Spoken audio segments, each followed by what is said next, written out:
यवतमाळ जिल्ह्यामध्ये मित्रांनो चालते बघा मित्रांनो, माझं थोडंसं बॅकग्राऊंड सांगायला आवडेल मला. या बिझनेस मध्ये येण्या अगोदर मित्रांनो जर बघायला गेलं, माझे वडील मी 1 वर्षाचा असताना वारले. आई लोकांच्या शेतात 100 रुपये रोजाने काम करायची. 100 रुपये रोजाने काम करत असताना वय वर्ष 15 झालं होतं. वय वर्ष 15 झाल्यानंतर मला असं वाटत होतं कुठेतरी आईला मदत करावं, कारण आईला ज्यावेळेस आजारी जरी पडली तर आईला आजार समजत नव्हता, तरी पण आई कामाला जायची. कारण त्याचं असं होतं, घरात दुसरं कोणी करून आणणारा व्यक्ती नव्हता. मित्रांनो वय वर्ष 15 झालं होतं. मला असं वाटलं आईला मदत करावी या अपेक्षेनं कपड्याच्या दुकानावर मी पण 2700 रुपये महिन्याने काम करायचो मित्रांनो. पण ज्यावेळेस 2700 रुपये महिन्याने काम करायचो असं वाटायचं या 2700 रुपये महिन्यामधून काहीच होणार नाही. तळमळ खूप होती मित्रांनो, काहीतरी करायचं. या कपड्याच्या दुकानामधून माझ्या आईचे स्वप्न पूर्ण होणार नाही, माझ्या आईचा जे अपमान झालेला आहे ते बदला घेऊ शकणार नाही.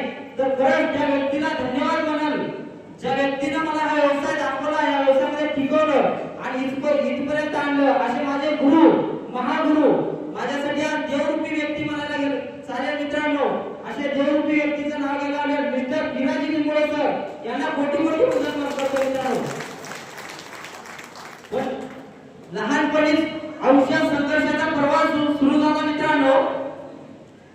मार्केटमध्ये पण संघर्ष केला, पण इथं आल्यानंतर पण मला संघर्ष करावा लागला मित्रांनो. ज्यावेळेस मी लोकांना सांगायचो मला पार्टनरची गरज आहे, आपण मिळून करू, कोणी विश्वास ठेवायचा नाही मित्रांनो. इतकंच काय, मित्र, नातेवाईक, परिवार खूप भयंकर त्रास झाला मित्रांनो.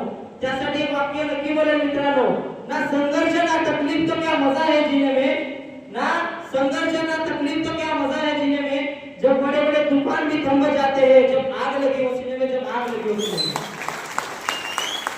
बघा मित्रांनो, आज छोटासा मान सन्मान किती लोकांना घ्यायला आवडेल?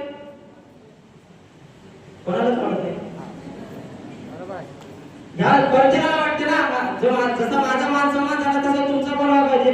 त्याच्यासाठी एकच मित्रांनो, जे आपले सिनियर सांगतात त्यांच्या पावलावर पाऊल ठेवून त्यांनी जे म्हणतात तेच करत गेलो मित्रांनो.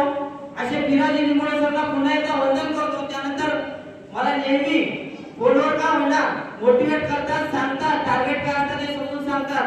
असे उदय परदेशी सरांना पण कोटी वंदन करतो मित्रांनो. त्यानंतर माझ्या आयुष्यातले जे रोल मॉडेल आहेत असे दत्ताजी निंबोळे सर यांना पण कोटी वंदन करतो मित्रांनो. इथंच थांबतो. विश्व जय हिंद, जय महाराष्ट्र.